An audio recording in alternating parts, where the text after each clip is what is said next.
આપણા ઈષ્ટદેવ સ્વામિનારાયણ ભગવાન એ કાયમને માટે એવું કહેતા કે ઘણા બધા શાસ્ત્રો છે, પણ એમાં અમને વાલામાં વાલું જો કોઈ શાસ્ત્ર હોય તો એ છે શ્રીમદ ભાગવત મહાપુરાણ. સ્વામિનારાયણ ભગવાન ગઢપુરમાં પધાર્યા ત્યાર પહેલાં ગઢપુરના મહારાજા એબલ ખાચર એમણે પોતાને આંગણે એક વિદ્વાન બ્રાહ્મણને બોલાવી અને ભાગવતની કથા બેસાડી.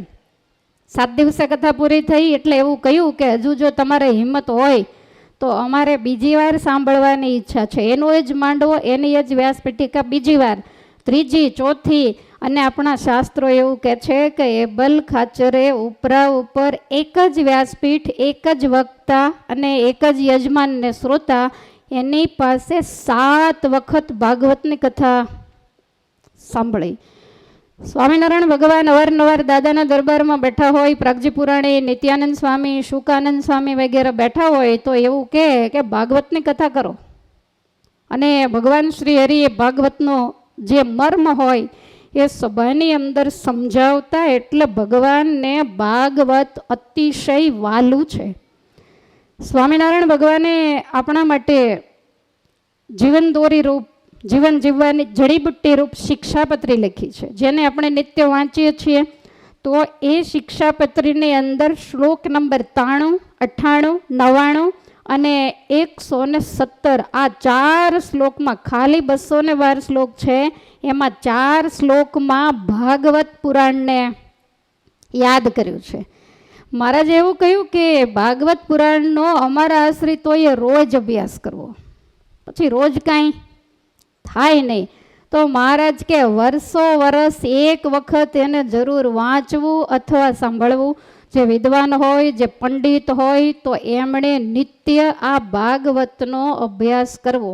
કદાચ આપણને એમ થાય કે આટલું મોટું ભાગવત કેમ પૂરું થાય? મહારાજ કહે તો 10મો અને 5મો આ 2 સ્કંદ છે એ તો જરૂર વાંચવા. 5મો સ્કંદ છે એ માણસ જ્યારે આદિ ઉપાધિની, આદિ વ્યાધિના ઉપાધિમાં પીડાતો હોય તો એમાંથી બહાર નીકળવાનો રસ્તો છે એ 5મો સ્કંદ બતાવે છે, જેની અંદર ખૂબ વૈરાગ્ય વગેરેની વાતો છે.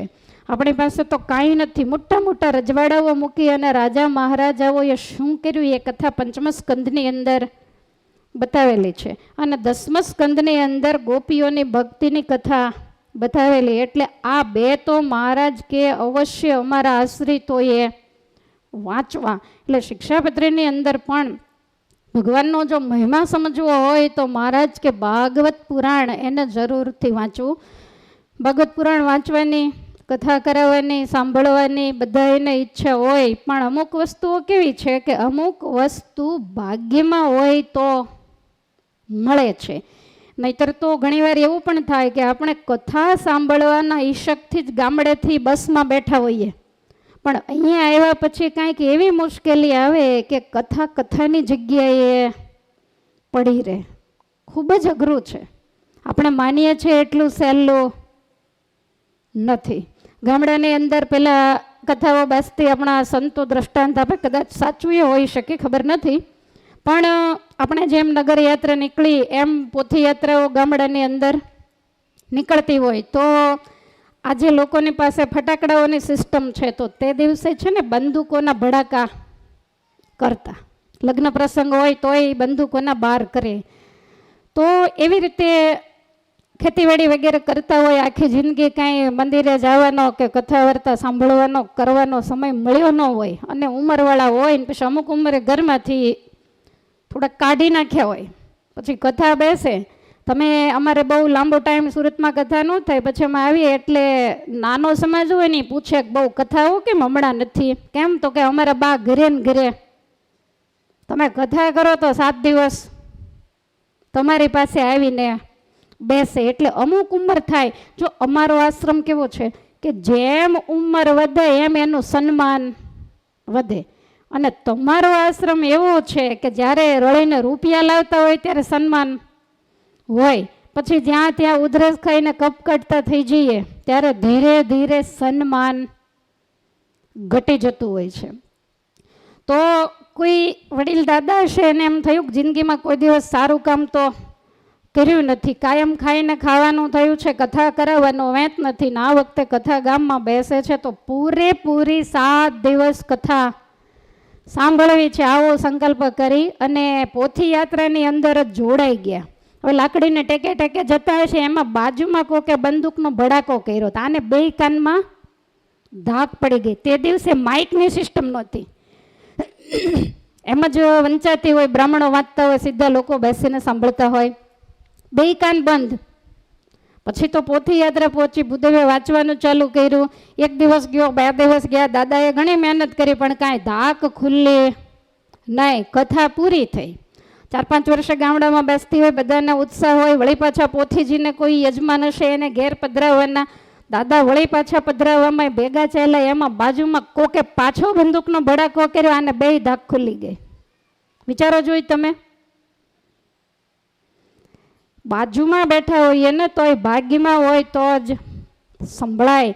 એટલે ગઢિયા પરિવારને હું એટલા માટે અંતરથી બિરદાવું છું અને ધન્યવાદ આપું છું કે અહીંયા તો આટલા બેઠા જ છે, પણ ઓનલાઈનના માધ્યમથી પણ દેશ વિદેશની અંદર વસતા જે ધર્મપ્રેમી સજ્જનો છે એ પણ અવારનવાર આ કથાનો લાભ લેતા હોય છે. તો તમે તમારા વડીલોને યાદ કરીને તો કથા જરૂરથી બેસાડી જ છે. ગયેલાનું તો સારું થયેલું જ છે અને થવાનું જ છે, પણ જે હાલમાં હાજર છે, જેટલા સાંભળશે, વિચારશે, એમને માથા હલાવીને ઘર ભેગા થશે, એમાં કાંઈ સુધારો નહીં થાય. પણ જીવનની અંદર જો કથાને ઉતારશે તો ગઢિયા પરિવારે કરેલો ખર્ચો છે ખરેખર સાર્થક થશે. અમે અહીંયા બેસીને બૂમો પાડેલી એ પણ ખરેખર સાર્થક થશે. એટલે કથામાં આવવું એ મહત્વનું. તમે કથામાં બેસો જ છો, પણ તમારી અંદર કથા બેસે એવી હું આશા રાખું છું. તો કિસ્મતની અંદર હોય તો આવો પ્રસંગ, તમારે દીકરાઓ હોય, દીકરીઓ હોય, એટલે તમારે ફરજિયાત નક્કી જ હોય કે આપણા ઘરે પ્રસંગો, લગ્નનો પ્રસંગ આવશે, સગાઈનો આવશે, મામેરાનો આવશે, બીજા ત્રીજા પ્રસંગો આવશે. પણ એવું તમે ન નક્કી કરી શકો કે મારે ઘેર કથાનો પ્રસંગ આવશે. એ તો ઉપરવાળાનો હુકમ હોય તો જ આવે. લગ્ન પ્રસંગ 1-2 દિવસનો અત્યારે તો સવારથી સાંજમાં પતાવી દે. રૂપિયાવાળા હોય થોડાક નાચગાન કરીને 2-3 દી વધારે કરે. પણ આ કથાનો પ્રસંગ છે 7 દિવસનો પ્રસંગ છે, ને એટલા માટે જ આપણે ઠાકોરજીનું, ગણપતિજીનું સ્થાપન કરીએ. આટલો મોટો પરિવાર હોય, એમાં અનેક પ્રકારના સ્નાન, સૂતક, વિઘ્નો, ઘણું બધું આવતું હોય. પણ 7 દિવસ જ્યાં સુધી કથા થશે ત્યાં સુધી ઠાકોરજીને આપણે બધી બાજી સોંપી છે કે તમે બધાનું ધ્યાન રાખજો અને નિર્વિઘ્નપણે આ પ્રસંગને પાર ઉતારજો. જે આત્માઓ આલોકમાંથી ગયા છે એને પણ આ કથાના માધ્યમથી તમારા ચરણારવિંદની સેવામાં કાયમને માટે રાખજો. અને આ કથાને જે સાંભળી અને જીવનમાં ઉતારે, જીવનની અંદર અનેક પ્રકારના દૂષણો હોય છે. આપણા દૂષણો એ આપણને દેખાતા નથી હોતા, તો એ દૂષણોમાંથી પણ આપણે મુક્ત થઈએ. અમુક એવી સંકુચિત વિચારધારાઓમાંથી પણ આપણે મુક્ત થઈએ. ભગવાનના ભક્ત તો પછી થઈએ, પણ આપણે પહેલાં સાચા માનવ અને સાચા સજ્જન બનીએ, એવો રૂડો સંદેશો એ આપણને આ શ્રીમદ ભાગવત મહાપુરાણ આપે છે.